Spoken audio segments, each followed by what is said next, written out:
Hey guys, what's up? Welcome back to another episode, and I am so happy that you're joining us today. So, with today's episode entitled Doing Things Out of Fullness. So, I want to talk about this term that has been completely taking over my feed, my timeline, and the whole internet, which is the term side quest. Everyone is talking about how, they're entering their side quest era, whether that's suddenly taking DJing lessons, picking up pottery,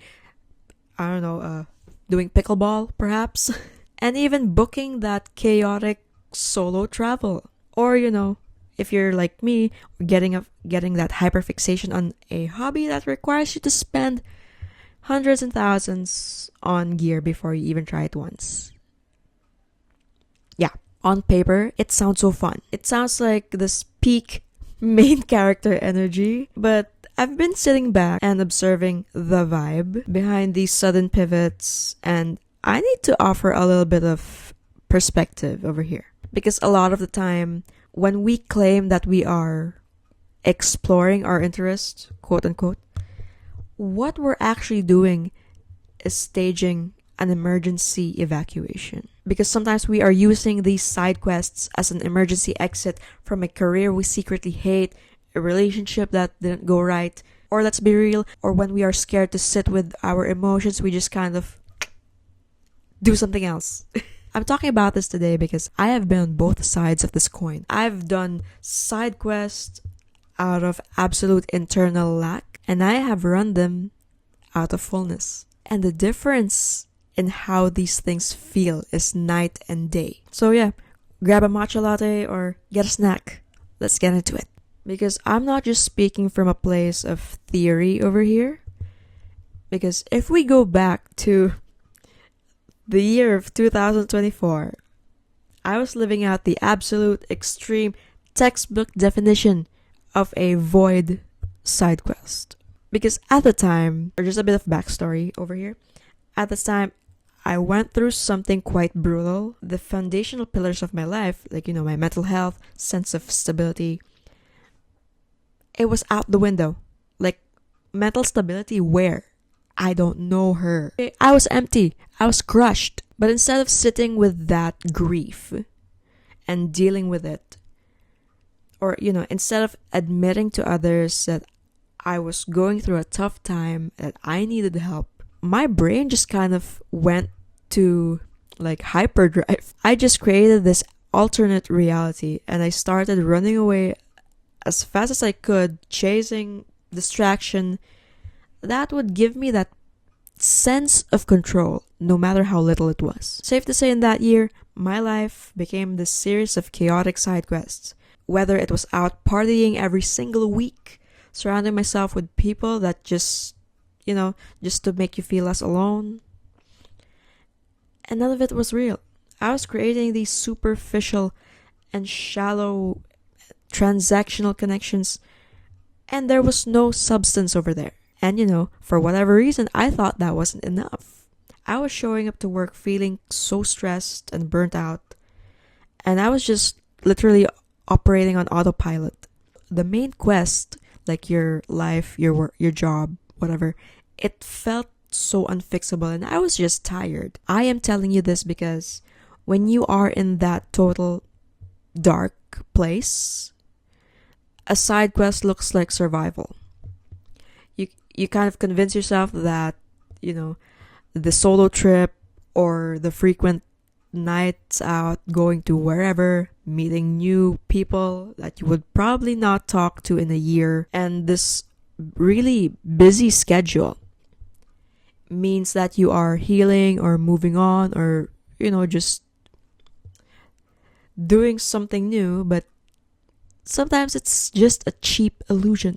If you're so done emotionally with your main quest, a random distraction just gives your brain that, that low stakes kind of rush, and it serves as an excuse so you don't have to face the reality of your situation. Honestly, you cannot borrow energy or you cannot pour out energy from something empty. So the very second your, random solo flight lands or the party ends, all of these things just loses their novelty. And of course, You're left sitting there where you exactly started, and the cycle continues then. I'll be real with you, when you're in that situation where you refuse to just sit with that grief or with your emotions, that side quest won't save you. Okay, it will just delay the rescue mission that you have to do for yourself. I'm saying this because I had to learn all these things the hard way. I had to burn myself so much. And for so long, I was in denial that I was in need of help until all of these things you're running away from just catches up to you. We've talked about doing side quests out of that internal lack. But now let's look at the other side. Let's talk about what happens when you finally do the boring, unglamorous work of stabilizing your life. I know it's such a process, right? Over the last couple years, since that era, I've had to incredibly be disciplined about my routines, my mental health, finances, and cutting out things that just drain me. So in that way, my main quest became secure. And what I noticed is that when you are not wasting all your psychological and emotional energy on, just trying to survive the week, you start noticing that you have this leftover creative capital at the end of each day. So yeah, your cup is literally overflowing.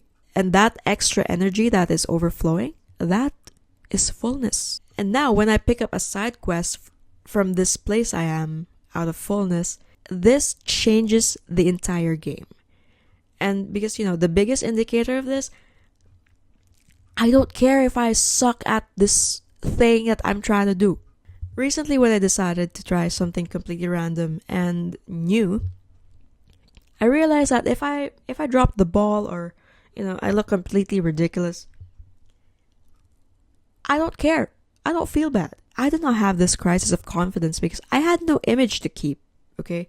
I was just genuinely having fun. And because, so I just laughed things off because my worth is no longer tied to whatever outcome happens. Because I did not need this activity to prove to everybody else that I was interesting or successful. No, my identity was already anchored to begin with. So now I could just really enjoy the things I want to do.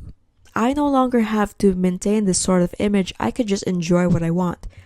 And I no longer have to worry about, documenting things and taking photos for Instagram or whatever. Like, yeah, sure, I still make content on social media, but that's because I want to, okay? It's just really because I'm just interested in sharing and not for, portraying some sort of image out there. When you no longer do things for the plot, you don't need that ROI or return on investment because the plot is the investment.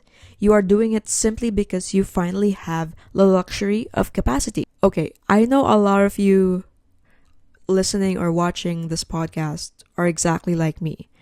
You're ambitious, you like things efficient, and you want to do nice things. And because of that conditioning, we've developed this toxic habit that if we're not constantly building our image or building our brand, we just feel guilty. Okay? We look at open time on a weekend and we panic. But I want to reframe this for you based on what I've learned. And, wanting to do something random and maybe completely disconnected is not a sign that you are losing focus or being flaky. It's honestly the ultimate proof that you are healing inside. Because if you have the mental real estate to wonder about how things work or to spend an afternoon learning something new and probably won't really make you a single cent in the future, it means you've built this life that's already safe enough to allow these things to just happen. Okay, sometimes you just gotta be. Okay, and there's nothing wrong with that because it no longer means that you are in the trenches of survival mode. You are just living. That's it. Because it's not always gonna be this grand, cinematic, and perfectly curated narrative for our lives. Because sometimes the entire point of conquering our main quest is so that you finally have the freedom to just look around, explore, and realize that, you yourself are already complete and everything else is just extra. Okay, so before I close this episode today, I want to leave you with a practical tool that also helped me to stop chasing distractions when I was kind of feeling empty. So let's kind of do this whole quick motivation audit. So the next time you get that burning, frantic urge to radically pivot your life and, buy some sort of expensive sports gear and commit to a new hyperfixation, sit with yourself first and ask these 3 questions.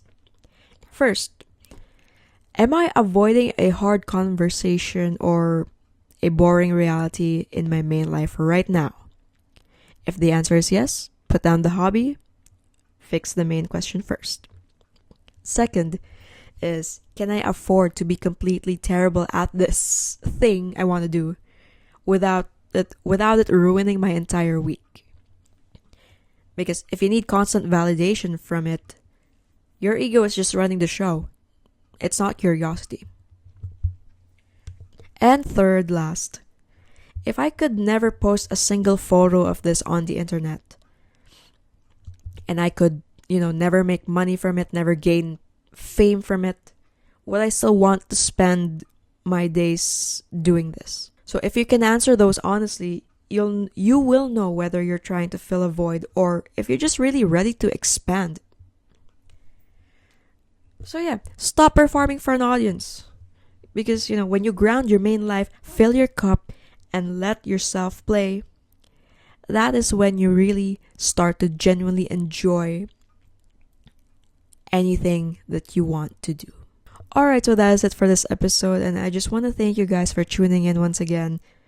And of course, if you're new here, hey, show the podcast some love by downloading the episode on Spotify and Apple Podcasts. And, if you're listening on YouTube, don't forget to leave a like or a comment. And alright, so that is it. Love y'all, and I will see you guys in the next one. Bye.